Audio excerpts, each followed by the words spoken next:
अस्सलामुअलैकुम फ्रेंड्स, कैसे हैं आप सब लोग। Welcome to my channel.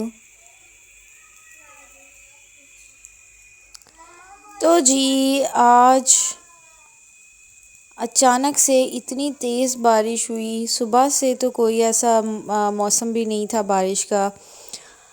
सुबह के वक़्त तो यहाँ पे बहुत तेज़ धूप निकली हुई थी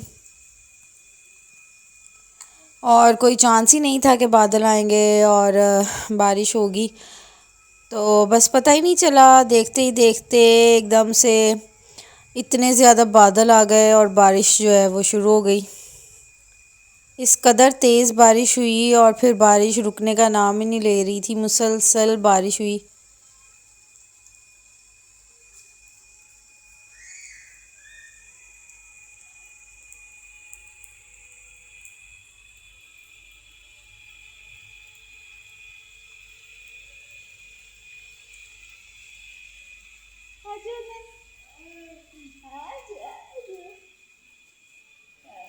कुछ दिनों से बहुत ज़्यादा मुसलसल बारिशें हुई, उसके बाद फिर स्टॉप हो गई और गर्मी की शिद्दत बहुत ज़्यादा हो गई थी। और हम यही कह रहे थे कि अब मौसम जो है ना वो बारिशों बारिशों की वजह से जल्दी ही चेंज हो जाएगा, सर्दी जल्दी आ जाएगी। लेकिन मौसम जो है वो दोबारा से गर्म हो गया था, बहुत ज़्यादा शदीद गर्मी हो गई थी। आज भी सुबह बहुत ज़्यादा धूप निकली हुई थी और मौसम बिल्कुल भी हम एक्सपेक्ट नहीं कर रहे थे कि आज बारिश होगी। लेकिन इस मौसम ने तो सबको ही हैरान कर दिया, बच्चे क्या बड़े। और आज जुमे का दिन था और घर वालों ने जाना था जुमे की नमाज़ के लिए और इतनी ज़्यादा बारिश होने लग गई थी। और यहाँ पे जी शाम का टाइम था और मैं जा रही थी सब्ज़ी लेने के लिए। आज मौसम की वजह से कोई सब्ज़ी वाला भी नहीं आया, वरना घर के आगे ही आ जाते हैं सम टाइम और फिर मैं उनसे जो है ना सब्ज़ी वहीं से ही ले लेती हूँ। लेकिन आज जो है ना कोई भी नहीं आया था मौसम की वजह से। मैं काफ़ी देर वेट करती रही और फिर शाम हो गई। तो फिर मैंने कहा कि अब फिर मुझे ख़ुद ही जाना पड़ेगा। तो फिर मैं अपने हस्बैंड के साथ जो है यहाँ पे अब जा रही थी वेजिटेबल्स लेने के लिए।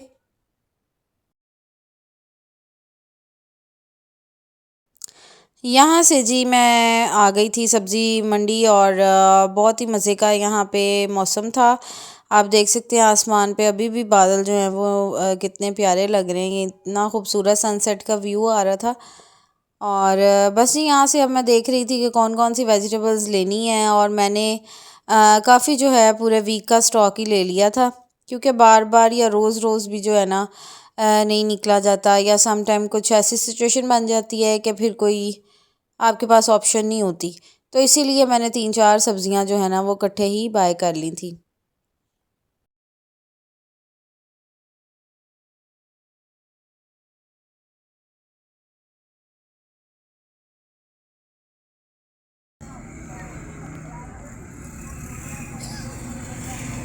यहाँ पर जी हस्बैंड ने सब्ज़ी ले ली थी और अब हमने बस घर वापसी आना था।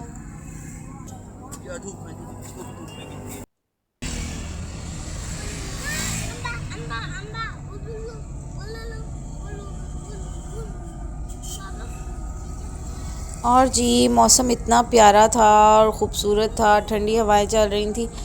शाम इतनी प्यारी थी कि दिल कर ही नहीं रहा था कि हम घर वापस जाएं। बस दिल कर रहा था कि अब हम लॉन्ग ड्राइव पर जाएं और इस मौसम को, वेदर को एंजॉय करें, बट घर तो वापस आना ही था।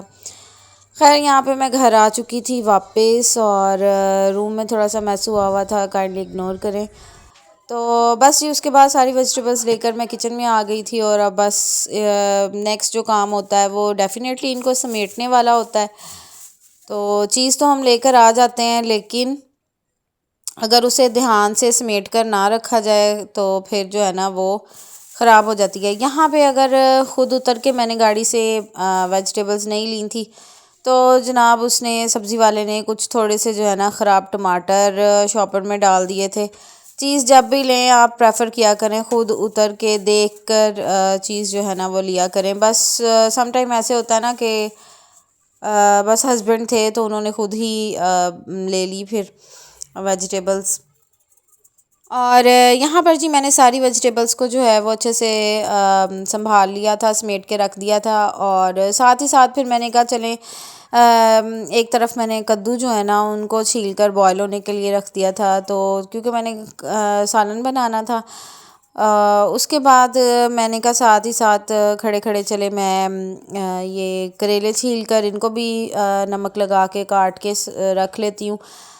सब्ज़ी बनी हुई हो ना तो आपको जब आपने सालन बनाना होता है ना तो आपको मुश्किल नहीं होती है। यानी आप फटाफट फ्रिज से सब्ज़ी निकालें, बनी है, कटी हुई पड़ी है आपके पास, और सालन जो है ना वो झटपट तैयार हो जाता है। तो बस यहाँ पे जनाब हाथ के हाथ मैंने सारे करेले छील लिए थे और अब उनको मैं कट कर रही थी। इस तरह के घरों के कामों में मुझे कभी भी दुश्वारी नहीं हुई, क्योंकि अल्लाह का शुक्र है ये बड़े शौक़ से इस तरह के काम जो है ना मैं शुरू से ही करती आई हूँ। तो अब शादी के बाद मुझे कभी भी जो है ना मुश्किल पेश नहीं आई इस तरह के कामों में। वरना लड़कियां, मैंने बहुत सी लड़कियां ऐसी देखा है कि जो इस काम को ना सर पे अजाब समझ रही होती हैं कि अब हो मुझे सब्ज़ी बनानी पड़ रही है, हो मुझे खाना बनाना पड़ रहा है। तो जी अल्लाह का शुक्र है 20-20 लोगों का भी खाना बनाया हुआ है, तो कभी भी जो है ना वो मुश्किल नहीं हुई, क्योंकि शुरू से ही इन कामों को करने का शौक़ रहा है। आदत भी नहीं बोलूँगी, बल्कि मुझे तो बहुत ज़्यादा शौक़ रहा है।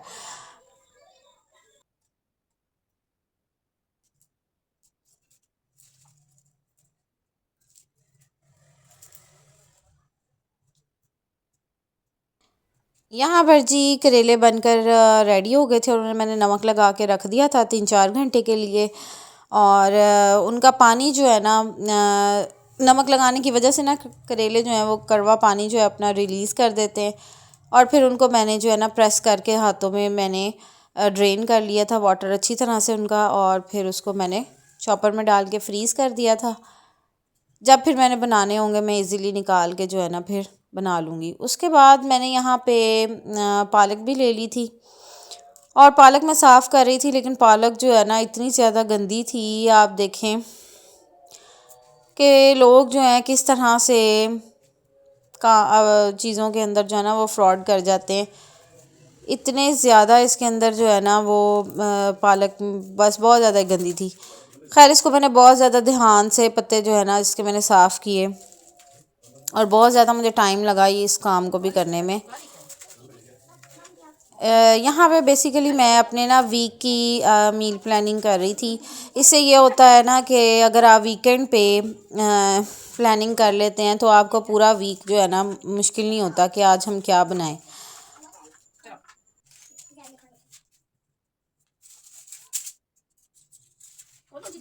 पास ही मेरी बेटी भी अपने काम कर रही थी माशाल्लाह से। छोटे बच्चों की भी अपनी ही बातें होती हैं। बस वो अपने कज़न के साथ गई थी शॉप पे, चीज़ ले आई थी, और बस अब वो कह रही थी मम्मा मुझे अभी ये खोल कर दें। तो बस बच्चे हैं, दिल लगा रहता है इनके साथ। शुक्र अल्हम्दुलिल्लाह रौनकें हैं घर की। तो साथ साथ फिर मैं अपना काम भी कर रही थी, और यहाँ पे मैंने फिर सारी पालक जो है ना साफ़ कर ली थी, और साथ साथ मैं कटिंग करके इसको भी रखती जाऊँगी। और फिर मैंने क्या किया था कि पालक जो है ना उसको हमने जब वॉश करना है तो उसको भी अच्छी तरह से धो के हमने इस्तेमाल करना है, क्योंकि पालक के अंदर जो है ना वो बहुत ज़्यादा मिट्टी होती है, रेत या मिट्टी वगैरह होती है। तो अगर आप इसको अच्छी तरह से वॉश नहीं करते तो पकाते हुए फिर वो मुंह में आता है, मिट्टी जो है ना वो मुंह में आती है, तो बिल्कुल भी सालन जो है आपका ख़राब हो जाता है। तो इसीलिए इसको धोना बहुत ज़रूरी है, और वो भी बहुत खुले पानी से अच्छी तरह से 4 से 5 दफ़ा जो है ना आप इसको वॉश करें। दैन इसको मैंने बॉयल कर लिया था, और फिर इसको भी मैंने फ्रीज़ कर दिया था।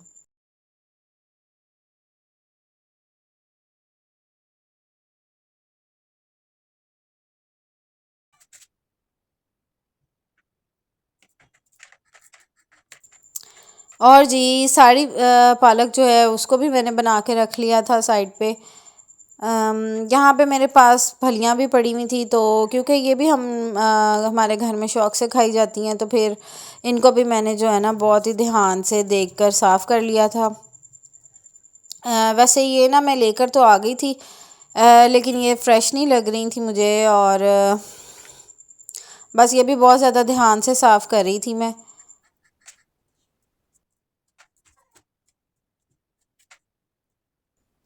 बस अब मैं ले तो आई थी, फिर अब इसको करना तो था ही। फिर मैंने जो भी साफ़ साफ़ इसके अंदर से था उसको मैंने जो है ना वो मैंने दाने निकाल लिए थे, और बाकी जो है वो फिर मैंने डिस्कार्ड कर दी थी।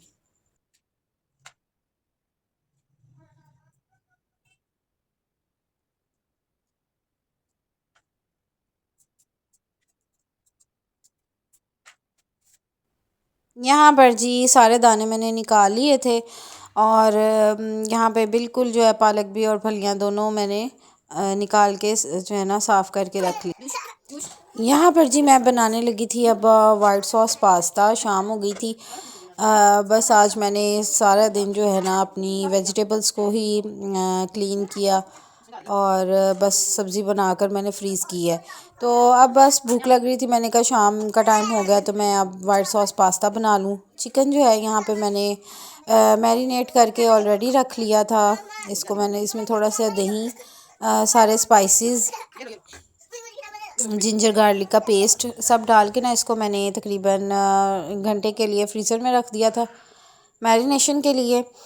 तो जी अब यहाँ पे मैंने एक पैन ले लिया और उसमें मैंने ऑयल ऐड कर दिया था, और जो भी मेरा मैरिनेटेड चिकन था वो मैंने इसके अंदर ऐड कर दिया था। जब ऑयल गर्म हुआ तो बस इसको मैं हाई फ्लेम पे कुक करूँगी, ताकि चिकन जो है ना वो पानी अपना रिलीज़ कर दे और कुक हो जाए।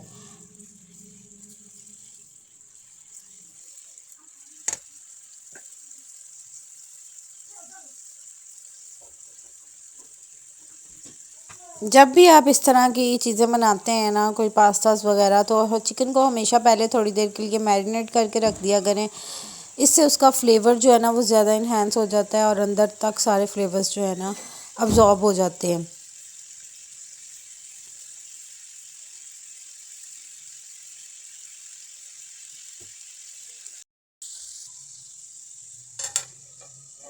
यहाँ पर जी मैंने कुछ देर के लिए जो है चिकन को कवर कर दिया था, थोड़ा सा बिल्कुल इसके अंदर पानी ऐड किया था, और ताकि चिकन जो है ना वो बिल्कुल सॉफ्ट हो जाए।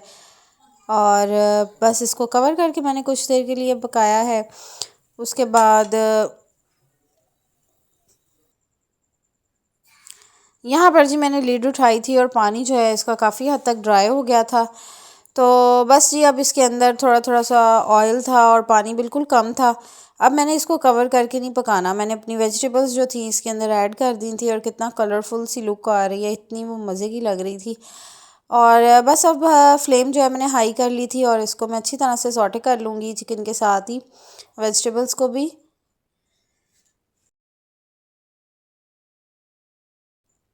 और जी मैं मोस्टली जो है बिल्कुल प्रॉपर एक रेसिपी जो होती है उसको उस तरह से नहीं, बल्कि जो मुझे सूटेबल लगती है मैं उस तरह से ही बना रही होती हूँ। तो फिर भी ये बहुत ज़्यादा परफेक्ट बन जाती है।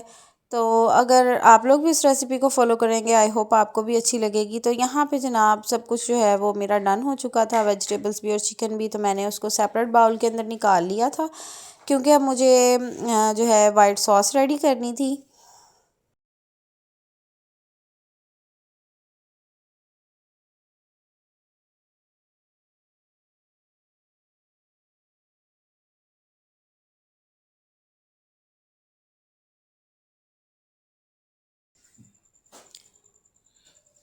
और जी यहाँ पे मैंने ये सब वेजिटेबल्स और चिकन जो है वो निकाल लिया था, और उसी ऑयल में जिसमें मेरे पास मैंने वेजिटेबल सॉटे की थी, मैंने उसके अंदर ही 2 चम्मच मैदा जो है वो ऐड कर दिया था, और अब मैं इसको अच्छी तरह से भून रही थी ताकि इसका कच्चापन जो है वो ख़त्म हो जाए। मैदे की भुनाई बहुत ज़्यादा ज़रूरी है ऑयल में। अगर हम ऐसे नहीं करेंगे तो मैं जो आपकी सॉस है ना वो अच्छी नहीं बनेगी।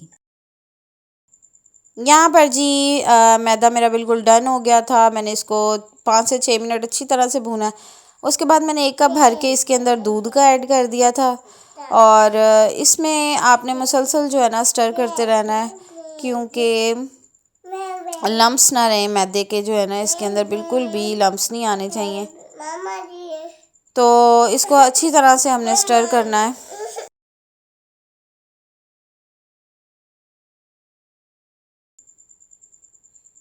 यहाँ पर जी मैंने सारे स्पाइसेस जो वाइट सॉस के होते हैं बेसिक, लाइक मैंने इसके अंदर सॉल्ट ऐड किया था, क्रश चिलीज़ ऐड की थी, ऑरिगानो ऐड किया था, और इसमें मैंने वाइट पेपर, थोड़ी सी ब्लैक पेपर और थोड़ा सा पिंच ऑफ गरम मसाला मैंने इसमें ऐड किया था। और इसको अच्छी तरह से मैं मिक्स कर लूँगी और इसको मैंने थिक होने तक अच्छी तरह से कुक करना है।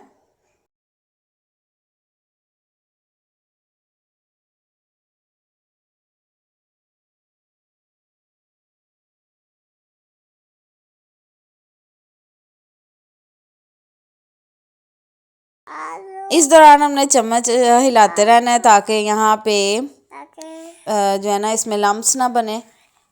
और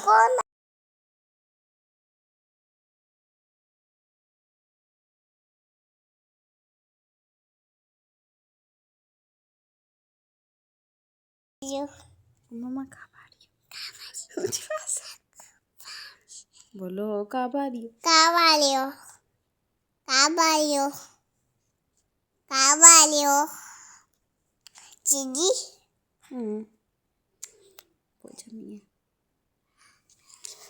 यहाँ पर जी मैंने इसके अंदर जो है ना क्रीम का एक पैक भी मंगवा लिया था और अब मैं इसके अंदर फ्रेश क्रीम ऐड कर रही हूँ। यहाँ पे मेरे पास घर में चीज़ अवेलेबल नहीं थी।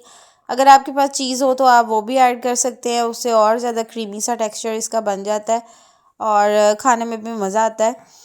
और बस यहाँ पे जी क्रीम भी मैंने ऐड करके इसको अच्छी तरह से मिक्स कर लेना है और सॉस जो है मेरी थिक होने लग गई थी।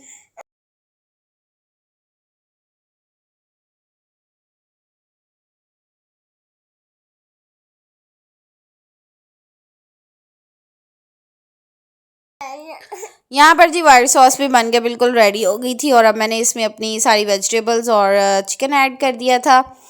मेरे पास यहाँ पे प्याज भी रखा हुआ था, वो भी मैंने इसके अंदर ऐड कर दिया था, एक छोटी प्याज, साथ में कैप्सिकम, कैरेट और चिकन, ये सब मैंने इसके अंदर ऐड कर दिया था और सॉस में डाल के इसको मैं थोड़ा सा कुक कर लूँगी।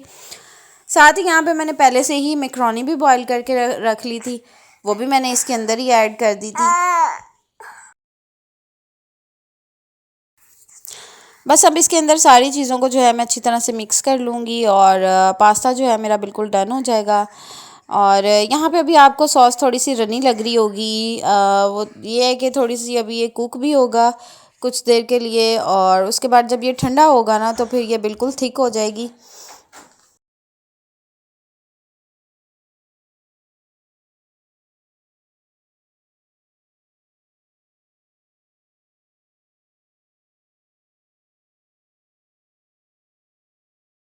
यहाँ पर जी पास्ता बिल्कुल डन हो गया था और देखिए कितना मज़े का लग रहा है। ऊपर से लास्ट पे मैंने इसके अंदर क्रीम और ऐड कर दी थी। और बस जी यहीं तक थी जी मेरी आज की वीडियो। आई होप आपको अच्छी लगी होगी, तो प्लीज़ वीडियो को लाइक करें, शेयर करें, चैनल को सब्सक्राइब किया करें। Thank you for watching. अल्लाह हाफिज़।